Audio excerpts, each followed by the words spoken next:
क्या होता है मेलिस्मा? चेहरे पे झाइयाँ, कौन कौन से उसके कॉजेस होते हैं, कौन से उसके टाइप्स होते हैं और कौन से एज ग्रुप में पाया जाता है, इसके डिटेल्ड और साइंटिफिक जानकारी जानते हैं आज के वीडियो में। हेलो फ्रेंड्स, मैं डॉक्टर निशा आमले और आप सबका अपने इस यूट्यूब चैनल पे स्वागत है। मेलिस्मा या झाइयाँ ये बहुत ही कॉमन टॉपिक है, या ऐसे बोल सकते हैं कि बहुत सारे लोग इससे परेशान होते हैं, फिर वो मेल्स हो या फीमेल्स हो, कि बहुत ज़्यादा संख्या में ये मेलिस्मा पाया जाता है। तो मेलिस्मा में हमारे चेहरे पे छोटे छोटे ब्राउन स्पॉट्स आ जाते हैं, और जब ये ब्राउन स्पॉट संख्या में बहुत ज़्यादा हो जाते हैं तो वो बारीक बारीक धब्बों के स्वरूप में हमारे चेहरे पे दिखाई पड़ते हैं।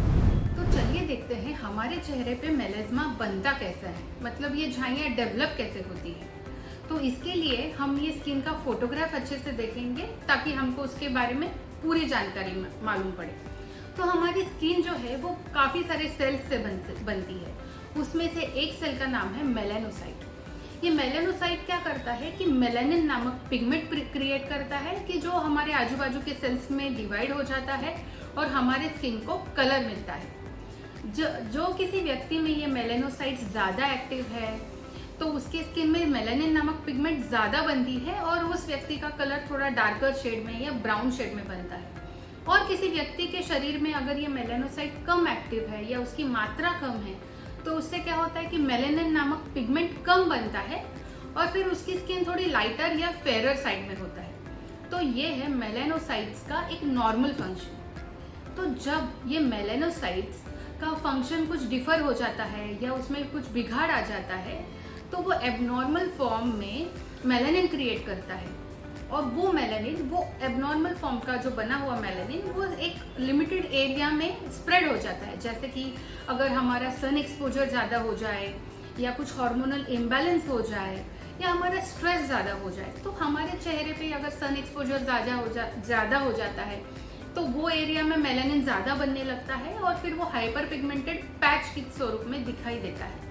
और इसी को ये छोटे छोटे धब्बों के हिसाब से दिखता है या बड़े बड़े पैचेस के हिसाब से दिखता है। तो इसे ही मेलिस्मा या चेहरे पे झाइयाँ कहते हैं। अगर लोकेशन की बात की जाए तो ये मेलिस्मा ज़्यादा करके हमारे चीक्स, नोज, अपर लिप, चिन या फोरहेड पे पाया जाता है। अगर एज ग्रुप की बात की जाए तो ये 25 से लेके 45 एज ग्रुप तक देखा जाता है। अगर इस male and female to ratio distribution देखा जाए तो 90% ऑफ फीमेल्स इससे अफेक्टेड रहती है और मेल्स में सिर्फ 10% तक इसकी संभावना पाई जाती है। मोस्ट कॉमनली ये जो प्रेगनेंसी वाला पार्ट है इसके बाद ये बनता हुआ दिखाई देता है। तो ये मेलिस्मा जब प्रेगनेंसी के दौरान बनता है तो इसे क्लोएस्मा कहते हैं, मतलब मास्क ऑफ प्रेगनेंसी। तो चलिए देखते हैं कि हमारे चेहरे पे ये मेलिस्मा, ये चेहरे पे झाइयाँ बनती क्यों हैं, इसके कॉजेज क्या क्या है। तो एक पिन पॉइंट करके हम ऐसे नहीं बता सकते कि हाँ बाबा ये कॉज है, इस कारण से आपके चेहरे पे झाइयाँ होती है। ये मल्टीफैक्टोरियल है, तो भी उसमें से मैक्सिमम जो कारण होते हैं उसमें से एक कारण लेते हैं कि सबसे प्रमुख कारण है कि हॉर्मोन्स के कारण हमारे चेहरे पे मेलिस्मा क्रिएट हो जाता है। इसमें भी प्रमुख होता है ईस्ट्रोजन और प्रोजेस्टेरोन हार्मोन्स। ये ईस्ट्रोजन और प्रोजेस्टेरोन हार्मोन क्या करता है कि हमारे चेहरे की स्किन के जो रिसेप्टर होते हैं उसको एक्टिवेट कर देता है, उसको ज़्यादा स्टिमुलेट करता है, और उसके वजह से मेलानोसाइट्स ट्रिगर होके ज़्यादा मेलानिन क्रिएट करते हैं और चेहरे पे मेलिस्मा क्रिएट हो जाता है। इसका और एक उदाहरण है कि जैसे कोई फीमेल्स जो ओसी पिल्स लेते हैं कि उसमें ये ईस्ट्रोजन और प्रोजेस्टेरोन हार्मोन की मात्रा होती है, तो उसमें भी उनको ये ओसी पिल्स लेने के बाद मेलिस्मा देखा गया है। और सेकंड उदाहरण ऐसा है कि pregnancy is full of hormones. तो प्रेगनेंसी में ये ईस्ट्रोजन और प्रोजेस्टेरोन हार्मोन ये नॉर्मली बढ़ जाते हैं। ये नॉर्मली बढ़े हुए हॉर्मोन्स हमारे स्किन को ट्रिगर करते हैं और मेलिस्मा क्रिएट करते हैं। सेकेंड मेजर कारण हो सकता है इसका जेनेटिक, मतलब आपकी दादी, आपकी मम्मी, आपकी नानी, किसी को भी अगर मेलिस्मा हो तो आपको होने के चांसेस बढ़ जाते हैं। थर्ड कारण है और सबसे इम्पोर्टेंट है कि सनलाइट का एक्सपोजर।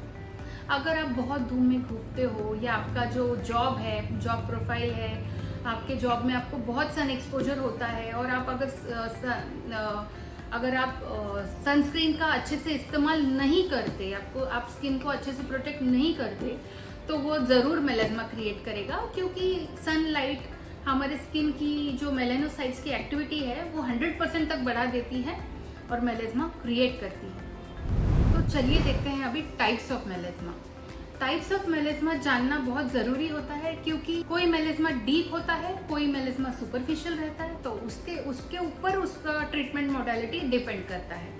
तो फर्स्ट जो पार्ट है वो एपिडर्मल, मतलब सुपरफिशियल मेलेस्मा की जो लाइट ब्राउन कलर का आपके चेहरे पे दिखाई देता है, और दूसरा जो होता है जो डीप मेलेस्मा, उसको डर्मल मेलेस्मा बोलते हैं। तो वो ज्यादा करके थोड़ा सा ग्रेइश ब्राउन कलर में आपके चेहरे पे दिखाई देता है। तो आज के वीडियो में हमने मेलेस्मा होता क्या है, वो हमारे चेहरे पे बनता कैसे है, उसके कौन कौन से टाइप है, उसके कौन कौन से कॉजेस है और कौन से एज ग्रुप में पाया जाता है, ये सब डिटेल में हमने देखा।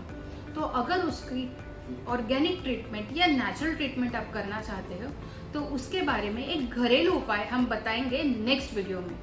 तो आज के वीडियो में अगर आपको कुछ डाउट्स है या कुछ आप पूछना चाहते हैं मुझसे, तो कमेंट बॉक्स में ज़रूर आप कमेंट डालिए। अगर आपको मेरा वीडियो पसंद आए तो लाइक बटन ज़रूर दबाइए और मेरे चैनल को सब्सक्राइब कीजिए। Thank you.